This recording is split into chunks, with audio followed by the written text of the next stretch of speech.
The best prison on earth is going to be the one you don't realize you're in. That's the goal, is to keep the wool over everyone's eyes. Most people don't realize they're in a jail. They wake up at 7 a.m. and they go to a job and they work hard all day and they come home and they have no time for their family and they barely pay their bills and they barely afford to eat and they have no money left at the end of the month and they somehow think they're free. And they sit there and they watch the news and the news lies to them and they got vaccine in their arm and they can't fly anywhere because they can't afford it or if their boss will give them leave. And they somehow believe they're free. You're a slave. Some men are born with something else inside of them, with a fire inside of them, which cannot be extinguished by beans on toast, TV at night, 9 to 5, sitting around with your wife. Some men are not satisfied with that. I know me as an individual, I could not be satisfied with that. That doesn't mean I look down on the people who are. Absolutely, congratulations. But my time on the planet, I guarantee, will be more eventful. They're trying to enslave people. Don't be a kickboxer. Don't get up every day, go running, train hard, get strong, be brave, enter the ring, honorable combat. Don't do that, no. Don't do anything of significance, because if you do anything of significance, you're trying to become famous. That makes you a bad person. How dare you be significant? Significance and fame are the same thing. I think it's the masculine imperative to be a man. What does a male peacock do? It shows its feathers. Hi, look. Yeah, I'll kick the shit out of you. I'll kick the shit out of you. I'll see you on February 10th. See, of course. What does that make me? Does that make me fame hungry? It's God. What they're hoping is that some kid will sit there and go, okay, so if I try to be anything that's bad, I'll just sit and be a matrix slave. That's what they want. All of these things that are done is to ensure that the controlling class and the elites have as much control over the populace as possible. That's the end goal of it all, and I don't think most people understand that. I refuse to comply with just the average, this is okay, you'll be happy with this, take it. I think a man should have absolutely no interest in whether he's actually happy or not. If I wake up and I'm unhappy, I will do the exact same things as if I am happy. I will go to the gym the same. I will work the same. How I feel has no impact on how I live my life. There's so much work for you to do as a man. I don't know how people I barely sleep and I never not work and I never lay in. I'm never lazy. And I don't understand how people don't work all of the time. And when I say that, people say, but work on what? I don't know what to work on. Bro, you need 10 passports, you need 25 bank accounts, you need shell companies, you need a trust fund, you need to make some money, you then need to move that money away, you need multiple places to live, you need a place for your children to live, they need a trust fund, you have stuff to do. And people are just sitting around doing nothing. It's mind-boggling to me. I don't think happiness as an index is a healthy view for a man to have on life success. I think as a man, if you put happiness if you move it down the scale, right, and you start looking at, am I successful? Am I competent? You know, am I achieving things? Am I respected? If you start to look at these indicators of your life, you're gonna end up being happier without actually analyzing if you're happy or not. $500,000 a month is good, but $1 million a month is better. And I also very, very much understood that as soon as you stop pushing forward, as soon as you go stagnant, you're dying. Right? As soon as you stay in one place, you're slowly on the way down. The only shortcut to life is to never miss a day. One, because of compounding interest, and two, because sometimes you get lucky. And you'll never miss a lucky day if you try every day. If you don't try every day, you might miss your lucky day.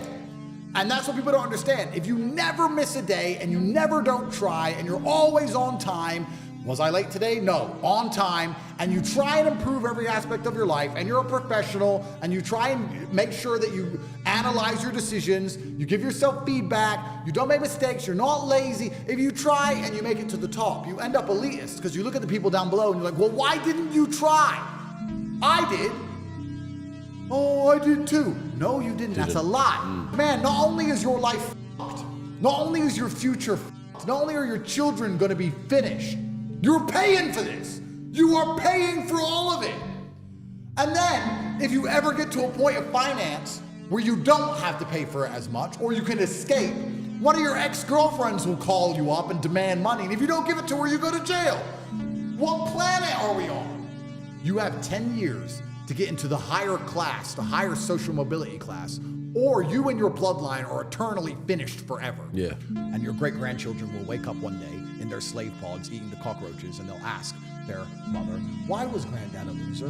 Why didn't Granddad try and save us? And you're gonna have to sit there and come up with some answer for them. You're gonna have to say, oh, well, he was busy. Try and justify it somehow. Justify it. He was busy. He was off the Oh, he was, you know, it was hard for him. It was a bad economic climate. And give a bunch of excuses to your bloodline as they continue to be slaves forever and washed my children's cars. Fine. But if you have a brain, you're going to understand you're running out of time. You're going to fix it. Especially if you understand the nation you're in is sinking. The Titanic you are on is about to sink. One of the biggest things the Matrix tried to do is when they try to isolate you, most people don't understand the effect these kind of Matrix attacks have on the average man's relationships with people. If you're a man with a normal job and you're doing the normal thing and you're in the middle and you're following your job and you get caught up in some bullshit or whatever, or you tell too much truth and you lose your job, when you lose your job, you only have 2 months until you lose your marriage unless you get another job.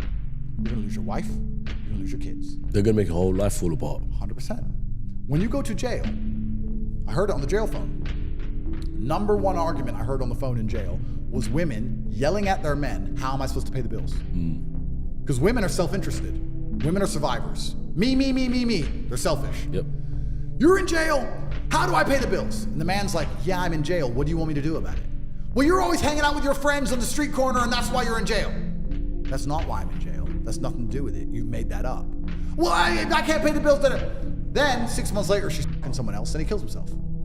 Bro, if there was a golden tap, that unlimited money, and you had buckets, and you took one bucket of money, would you just take that bucket, or would you run back and get another bucket and run back and run? I couldn't stop. I couldn't sleep. I remember walking to sixth form college. I was 16 or 17 with my 4 friends, and a Ferrari burnt past us. And I said to my boys, I was like, man, how'd that guy get that car? And they're like, don't know. I was like, doesn't that annoy you? I'm like, why would it annoy me? Because we're going to school, our parents are on council estates. Like, we're trying to scrape 20 pounds a week to eat. This dude has 400 grand for a car. Doesn't that aggravate you? Doesn't that show you that there's something about the world you do not understand? That you're missing something? And they're all like, not really. And they're all the dudes who are right now at home, 9 to 5, I was never that guy. I was pissed off for weeks because I saw some dude in his Ferrari. Do you understand? I was like, no, I have to. So now when I push my Ferrari, I'm like, this is the full circle. And many people say, oh yeah, but you know, the government wouldn't do that because they need people to have businesses. They need people to make money. They print the money. They make up the money. And they don't care if you starve because they'll always eat. If they cared about money, why was everyone locked in their house? Why did everyone's business get closed during COVID if they cared about money? No, they never cared about money. They don't care. What they care about is control. And not enough people go to sleep at night realizing that every day you wake up, the government makes new laws.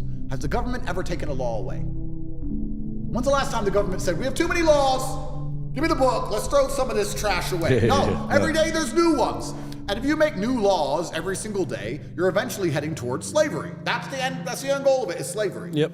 And we're not far off slavery now. I think a lot of people don't realize that the idea of slavery is we're gonna get somebody, force them to work, leave them in a house that we've given them and give them some food, and we're gonna force them to work. But doing that is extremely difficult. It's actually not efficient because you have to force someone to do a job they don't wanna do, which is very hard to do. Yep. You have to stop them running away. You need an army, you need a fence. It's very difficult. It's actually much easier to pay them a little bit of money, and they spend all that money on their house and their food, and they believe they have free will. And now they don't realize they're a slave anymore. Because if you're a slave, you get kidnapped and you get told to work and you get a house and food. If I say, oh, I don't have to kidnap you. Oh, here's a nice opportunity for you. Come do this job. It's an opportunity. And then you work and you spend all your money on a house and food. Now you think you're free and you're actually a slave.